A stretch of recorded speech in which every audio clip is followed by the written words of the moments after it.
Welcome back to the tutorial for Für Elise by Beethoven.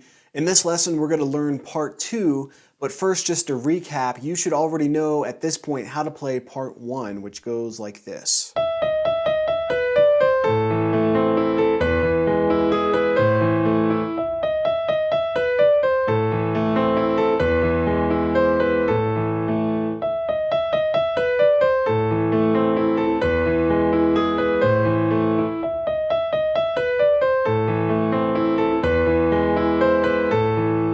It's time for part 2, which goes like this.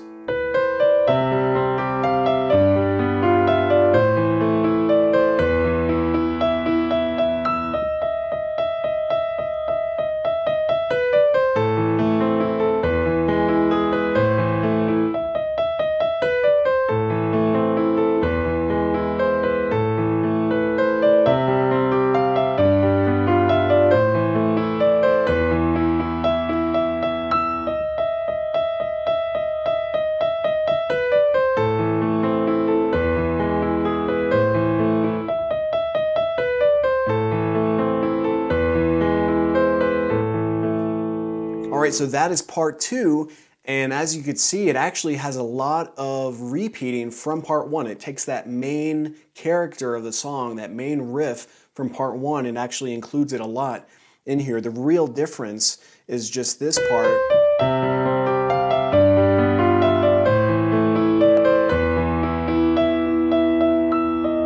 That's the real difference right there. And so let's go ahead and get into that. Now remember, we left off on part 1 with the left hand playing A, E, and A. That's where we left off. And so what we're going to do with the right hand is bring our thumb up here to B, and we're going to play B, C, D, E. Okay? And as we play E, our left hand is going to play C, G, and C. Just a little arpeggio like we've done before. Just like that. And as you can see with my right hand thumb, it naturally, if you don't purposely put it there in the note, it just kind of spreads out naturally, and it's ready to play G, which is what it's going to go to. So we play B, C, D, E. Then our right hand thumb is going to play G, just like that. And then our number 5, our pinky, is going to play F, E, D, just like that. So F with the 5, E with 4, and then middle finger 3 on D. So our right hand, just like that, okay? So with the left hand, and when we get to D, then our left hand is going to go to this little arpeggio that we've done before. With the G here, we're going to play on an octave scale, G, G, B.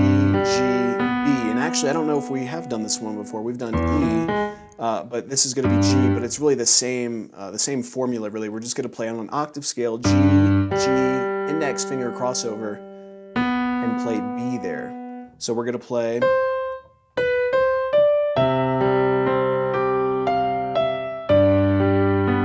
just like that, okay? So again,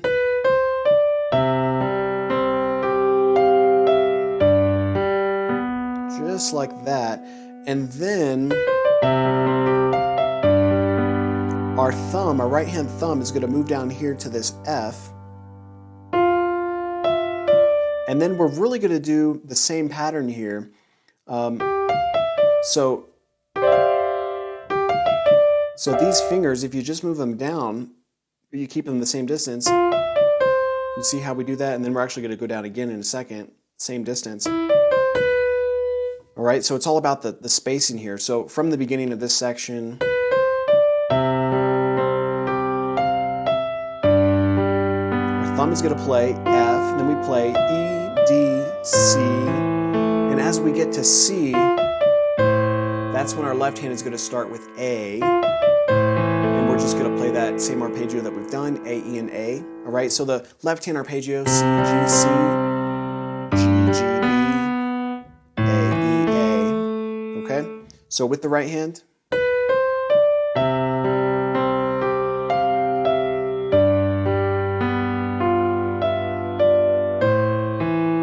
Same pattern, our thumb is going to move down just a little bit to E, then we're going to play D, C, B. Okay, and actually here, our left hand is just, we're going to leave out the G sharp, we're just going to play the E's, just like that, and we're going to play, so we play E, okay? Then we play this C, so we go,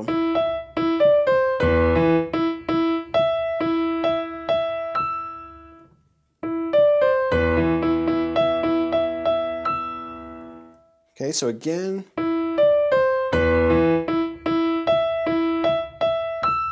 kind of confusing, just takes a little bit of practice. Let's go back to the beginning though real quick of this section and put it together, then we'll try that again. So from the beginning of this section, part 2.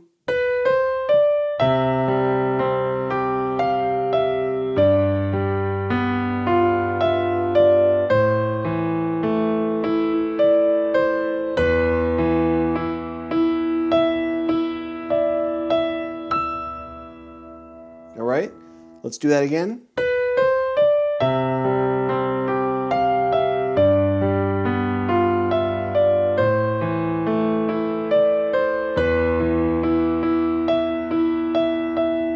And then our left hand comes up here.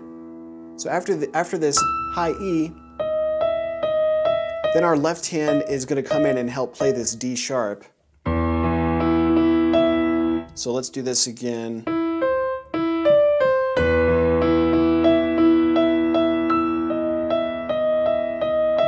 Just like that. Now what's interesting here is that the sheet music actually tells you to play,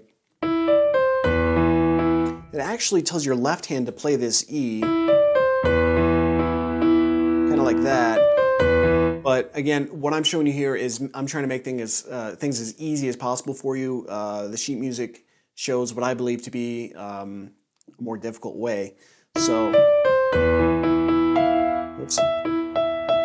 And then also right here, the sheet music also shows an interesting way. It shows your left hand to entirely play this, E and D sharp, and then your right hand to come in and play E and D sharp, and then back and forth. I think it makes it more complicated than necessary. So what I would recommend is the way that I play it.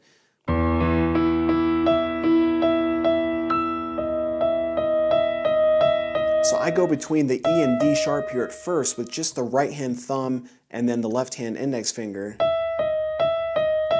So from here, and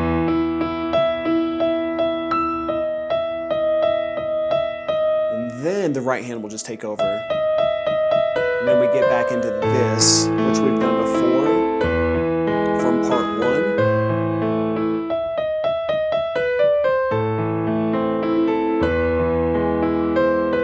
That was part 1, and immediately we come back into what we've just done for part 2. We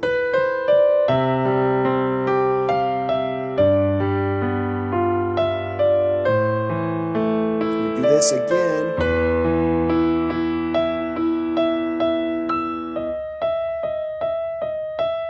Then the right hand takes over.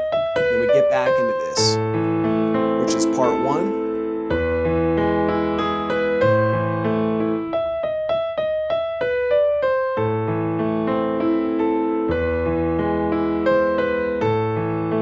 And that finishes this section. So really, in this little part 2 here, we do include some of what we already know from part 1. So really, the only thing that we had to add in was the new part 2.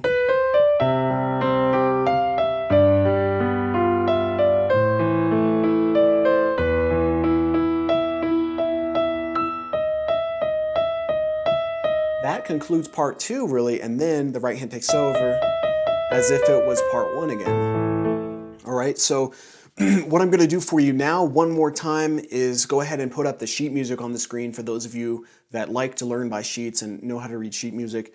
And so what I'll do is I'll go ahead and play, I'll play everything through again at a slow pace, and then at the very end I'll do it one more time at normal tempo. So this will be part 2. Now remember, from part 1 at the end, left off right there. So I'm going to take it from there. Here's part 2. Oh yeah, I said I would slow it down for you. Let's do the slow version first, then I'll do normal tempo. So from end of part 1, now part 2.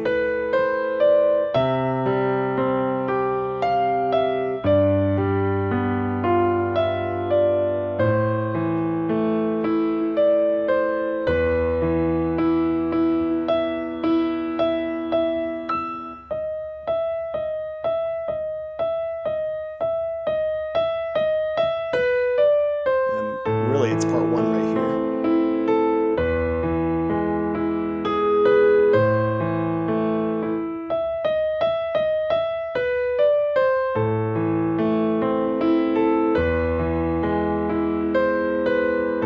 Part 2 again.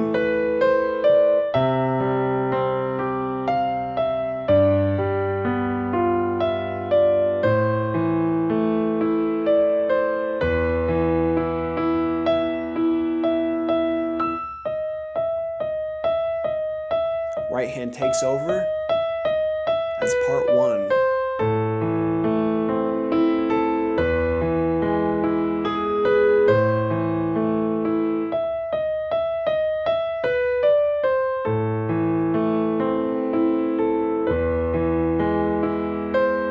And that concludes this section for this video, and that's right before we get into the next part. Okay, so let me go ahead and play all of this again, this time at normal tempo, again with the sheets on, and that will close out this video. Make sure you practice, get it down correctly before moving on to part 3.